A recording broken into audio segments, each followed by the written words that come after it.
یوحنا عارف کا مکاشفہ اور اس کا 13واں باب جو 18 آیات پر مشتمل ہے۔ اور سمندر کی ریت پر جا کھڑا ہوا، اور میں نے ایک حیوان کو سمندر میں سے نکلتے ہوئے دیکھا۔ اس کے 10 سینگ اور 7 سر تھے، اور اس کے سینگوں پر 10 تاج اور اس کے سروں پر کفر کے نام لکھے ہوئے تھے۔ اور جو حیوان میں نے دیکھا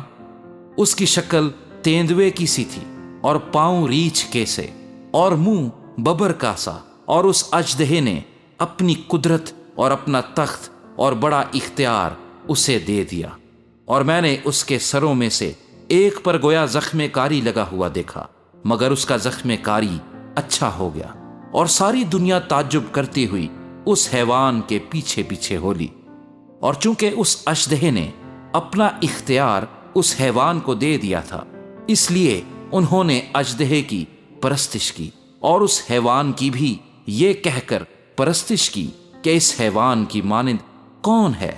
کون اس سے لڑ سکتا ہے؟ اور بڑے بول بولنے اور کفر بکنے کے لیے اسے ایک منہ دیا گیا،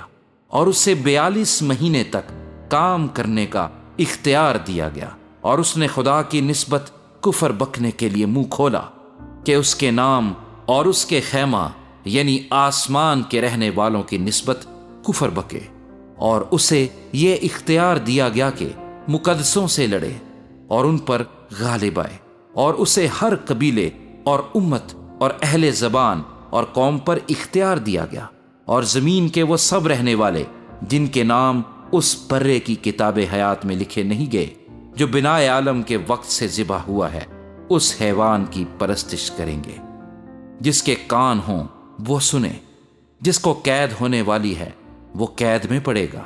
جو کوئی تلوار سے قتل کرے گا وہ ضرور تلوار سے قتل کیا جائے گا۔ مقدسوں کے صبر اور ایمان کا یہی موقع ہے۔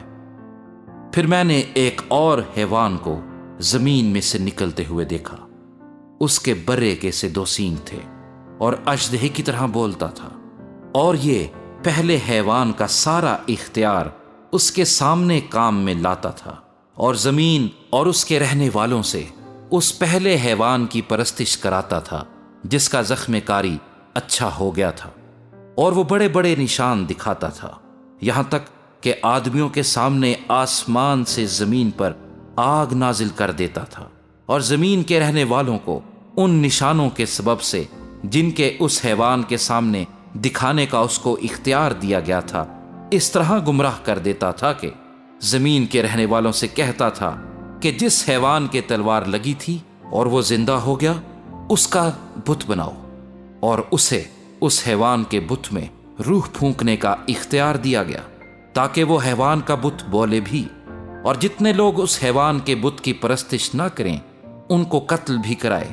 اور اس نے سب چھوٹے بڑوں، دولت مندوں اور غریبوں، آزادوں اور غلاموں کے دہنے ہاتھ یا ان کے ماتھے پر ایک ایک چھاپ کرا دی، تاکہ اس کے سوا جس پر نشان یعنی اس حیوان کا نام یا اس کے نام کا عدد ہو اور کوئی خرید و فروخت نہ کر سکے۔ حکمت کا یہ موقع ہے، جو سمجھ رکھتا ہے وہ اس حیوان کا عدد گن لے، کیونکہ وہ آدمی کا عدد ہے اور اس کا عدد 666 ہے۔